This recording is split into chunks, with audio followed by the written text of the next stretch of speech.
For being here. My name's Kavyta. That's right. No, that's fine. I'm an associate research fellow here at the Institute of Commonwealth Studies. And my day job is I'm a senior lecturer in race and education at Leeds Beckett University. And yes, so what I'm going to do today is really try, I'm well aware I've got 20 slides, so I'm going to try and quickly whiz through them just because that was the brief I was given. And then when I timed it, it was massively over time. So the slides are there if you want to go back to it and download it afterwards for your own benefit, but I'll just forgive me if I do whiz through them in the interest of time.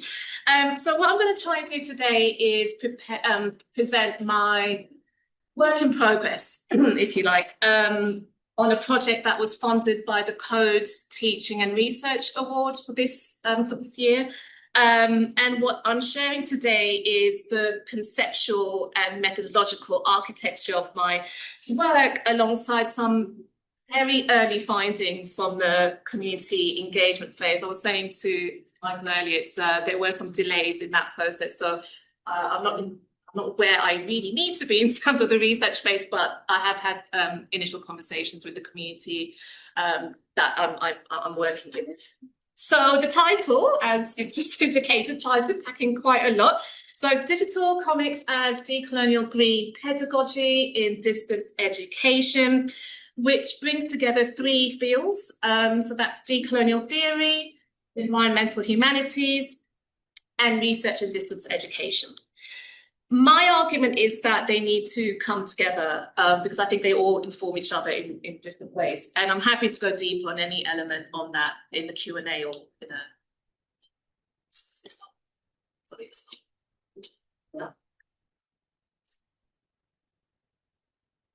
Okay, so I'll talk a little bit about how I came to this project from a personal lens.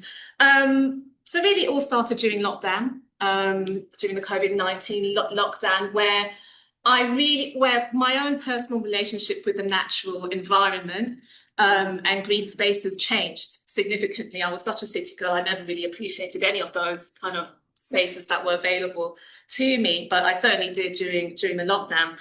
So in addition to, I started walking more, but I also started observing more. And with those observations, I came to see some of the stark inequalities in terms of who had access to green spaces, and what should be, a warm and welcoming environment was warm to some, but at times hostile to others. And that fell predictably along the lines of gender, race, and class, which was my observation at the time. So myself and my former colleagues, we were talking about that over Teams and Zoom at the time. And there was a rapid response call that went out from Bristol University Press in response to the pandemic. So they put a call out for papers, and that subsequently became a book, which I worked on with my former colleagues. And that's the book there on the side, which is called COVID-19 and Racism, Counter Stories of Colliding Pandemics. So we were interested in capturing stories that spoke back to, at the time, were really negative and stereotype portrayals of well, at the time, the term BAME really was in the public consciousness, but that widely got challenged. So we were interested in speaking to, capturing stories from people of colour and their lived experiences during lockdown and the pandemic, and the differential access and experiences of that. My own chapter in that book, excuse me, looked at the green space gap, predominantly through a South Asian lens, because that's my lived experience, but I was also interested in looking at people of the global majority in terms of their access and their experience with the natural environment and the green space sector more broadly. So that's what drew me in, and I haven't looked back since. And it's been quite the journey, so much so that I also became a trustee of this organisation there called UK Youth for Nature. They're on Instagram, and they're a really wonderful, youth-led organisation that tackle a whole range of campaigns on biodiversity, not so fresh water campaign. The current one they're working in is campaigning with Newcastle Council to stop toxic pesticides in public spaces. So they're really cool and a really great organisation to be on board with. And when I mentioned the work I'm doing, they welcomed me quite nicely. So yeah, that's some of the work that I'm doing at the minute. And I'm talking about this sort of mini biography, not for the sake of, but really I just wanted to kind of share how it marked a particular point in my own intellectual journey in this work, from noticing material inequalities to actually interrogating those inequalities and how that's reproduced at the level of, well, knowledge systems and education and knowledge infrastructures, which is captured in this quote, again, from noticing who's excluded, who gets to be part of these spaces. And I was interested in, because I currently work in a school of education, and I can't, you know, I have a, I've always been interested as well in not just what people are learning, but how they're learning it. So this led me to develop a wider project on how natural education or environmental knowledge, how that operates in higher education spaces and how that's being taught. There is a significant body of work in terms of, you know, young people in primary school and secondary schools, more recently with the GCSE natural education proposition that's come through. But for my own interest, I identified quite quickly a bit of a large gap in the context of universities and also online and distance education. So if certain communities have historically been excluded from green spaces, whether that's through enclosure, whether that's through racism, or whether that's through the cultural coding of nature in the British context, I think we should expect to find traces of that exclusion in higher education and how environmental knowledge is taught and disseminated, particularly in global higher education, where, you know, curricula, they're developed largely along the lines of a global north context, but they're delivered digitally to students across the world, right, who come from enormously varied linguistic, ecological and cultural contexts.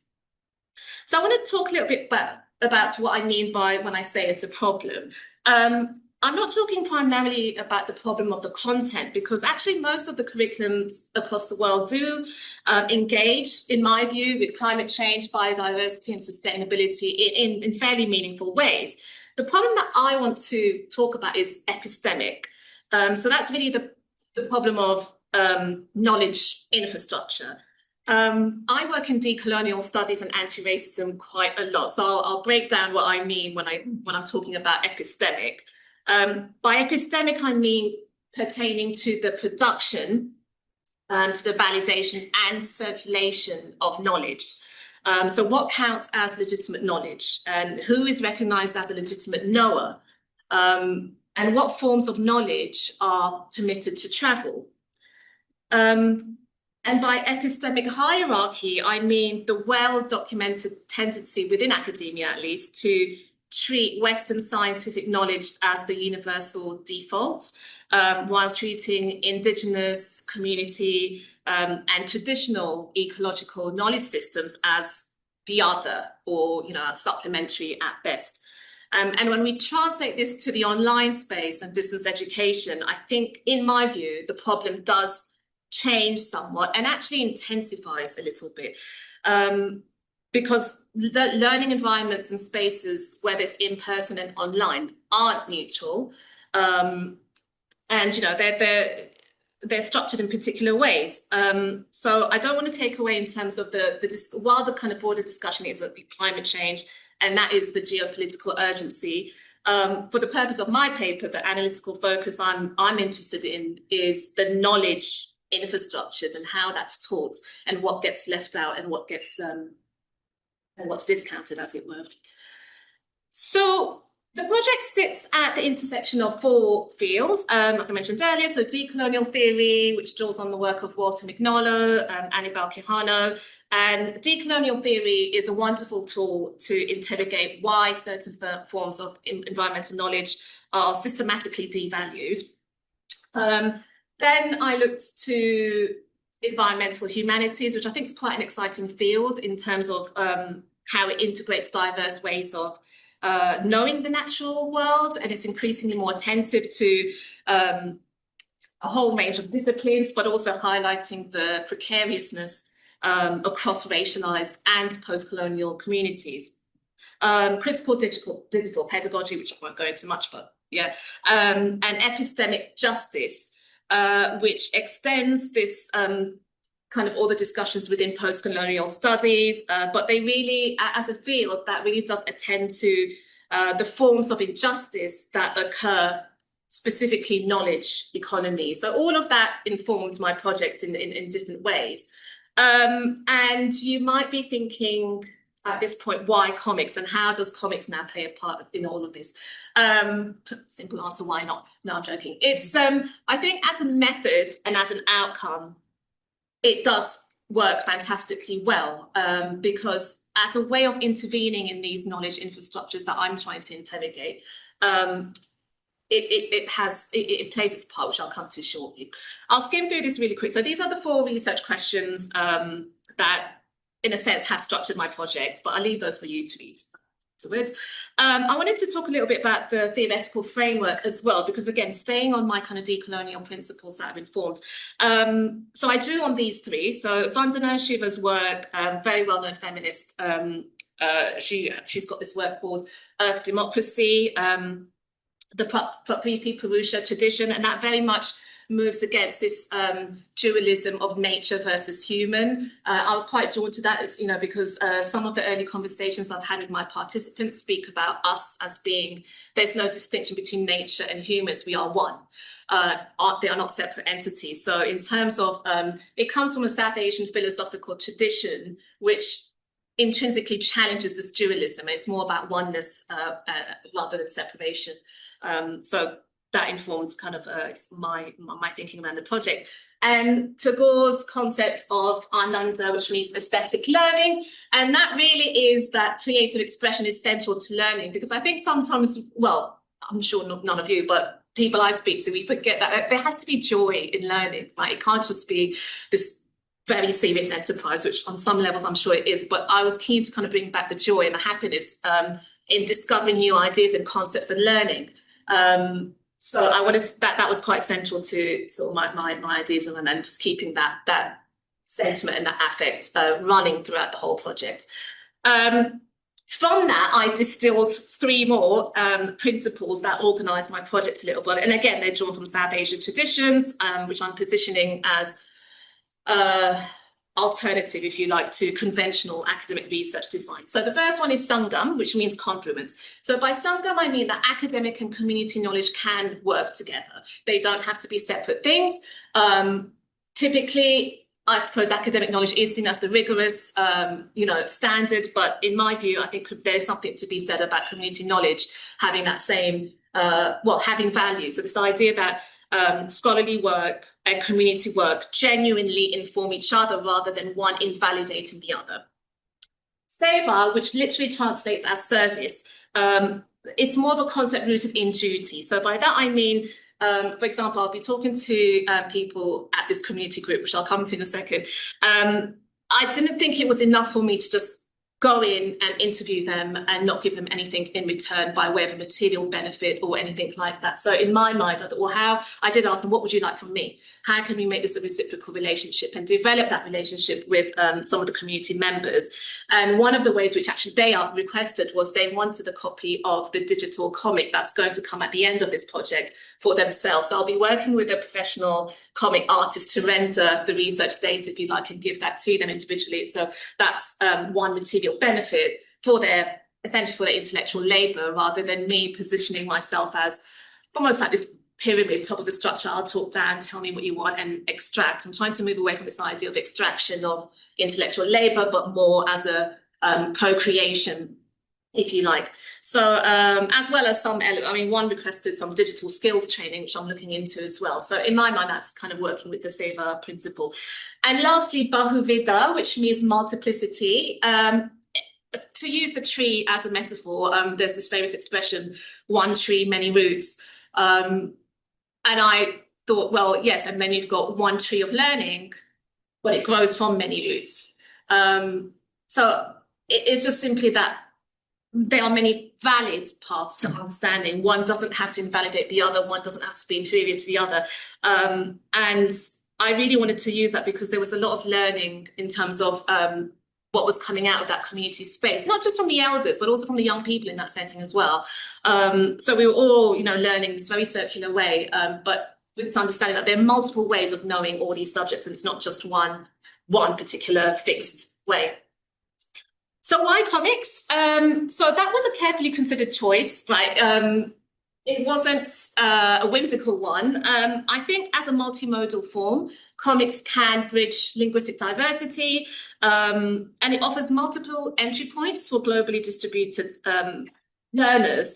And it's also a very interesting medium in terms of how it honors life stories and traditions and different ways of telling stories. So the way I set this up was you don't have to have an artistic background at all to draw your own 4-panel comic. It was just, as an entry point, I asked them to draw a tree or plant that resonates with them. And then I'll be working to develop that with the comic artist. So it's not, the requirement wasn't that they should have that background, although typically these exercises I'll find on creative courses, but I think they should be, it doesn't have to sit in just the creative arts only. We could easily do these exercises across different disciplines.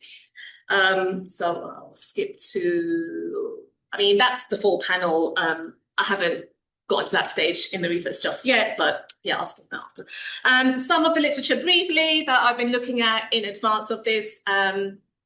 I do recommend Global, this one. It's a graphic novel that's available in stores.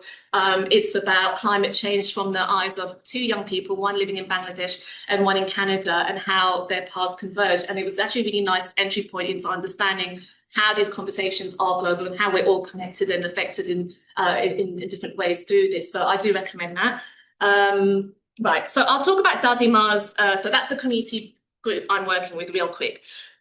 So they are a fantastic organisation. Please look them up. They're on Facebook, and they're based in Chilterns. It's a South Asian-led inclusive nature walking group. They do weekly and bi-monthly events, and I've been working with them on this to understand all of these, entry points in terms of, racism in the natural setting space, but also what does these particular plants mean to you? What is the knowledge gained from, ancestral homelands that's been lost on the way? So they've been great to work with and very supportive. So my idea was, after having my sessions with them, is to create a kind of mini program of learning for UOL distance learning students who don't have to necessarily be working in environmental humanities, and do the same exercise in a sense with them. The reason I'm juxtaposing the place-based and distance learning, because I think there's something to be said about what happens to knowledge production when you change the means of production and the conditions of its production. And that's actually a question I'd put to all of you, because I haven't gone to that stage where it's generated data, but I suspect I will get something very different from this.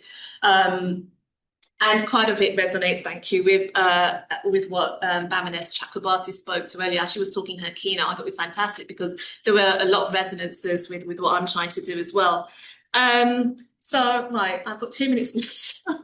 I'll just talk through these real quick. So, yeah, in a sense, I'm kind of doing a comparison between in-person and distance. The first one is looking at the medium itself, and also what would work differently in terms of the in-person community dialogue in contrast to the asynchronous digital exchange, and what gains and what gets lost in those practices when you're translating it into online. Maybe some of you have done work like this. I'll be happy to hear how that experience was for you. But that's some of the questions that I'll be, some of the areas I'll be looking at, as it were. Coming to the end real quick, right, I thought it's important to mention this. So I'm also framing it as a story circle and not a focus group. And there's a reason for that, because I think the focus groups typically are very much researcher-led and, in an almost controlled environment with a predetermined, set of questions, etc. And that's not really what I was doing, because, again, working from those decolonial principles, I was more interested in non-hierarchical knowledge sharing. So I did this thing where we called it a chai and chat. Get loads of cups of chai, some snacks, set everyone up in a circle, and basically have a chat. and organically the conversation unfolds around, well, this is what that it means, this one means to me. I had one young person who spoke about succulents and how, in her view, it represents heart, like the heart chakra, just because of the symmetry of the plant, which I'd never thought about. But she has a very deep connection with succulent plants and has a whole range in her home. And she goes, it hasn't come from my ancestors or anything like that. I just have this connection with it. And the more she started thinking about it, there were more elements which were unfolding in terms of her personal connection, but also how, again, it's just one of many stories that gets lost in the the conversation. Right. So I'll keep that, which you can come back to. Maybe it'll be useful in terms of your own practice, but this is what I distilled in terms of 7 decolonial principles and how to put those in practice. So for that, I'll come to the end. Thank you. Right. So in terms of anticipated contributions, this is what I'm anticipating, but again, this is all subject to change depending on what comes out with my final set of research activity with the UOL students. But I wanted to end on this, which is just some questions for all of us maybe to discuss, which is, how do your institutions or yourselves engage with non-dominant knowledge systems in the online space? What challenges do you think there might be in implementing decolonial approaches in distance learning? And how, well, the fourth one, I'll particularly flag this one. What does epistemic justice look like in practice? Not as a value or as an aspiration, but as an actual commitment. Yeah, so I'll end on that. Thank you.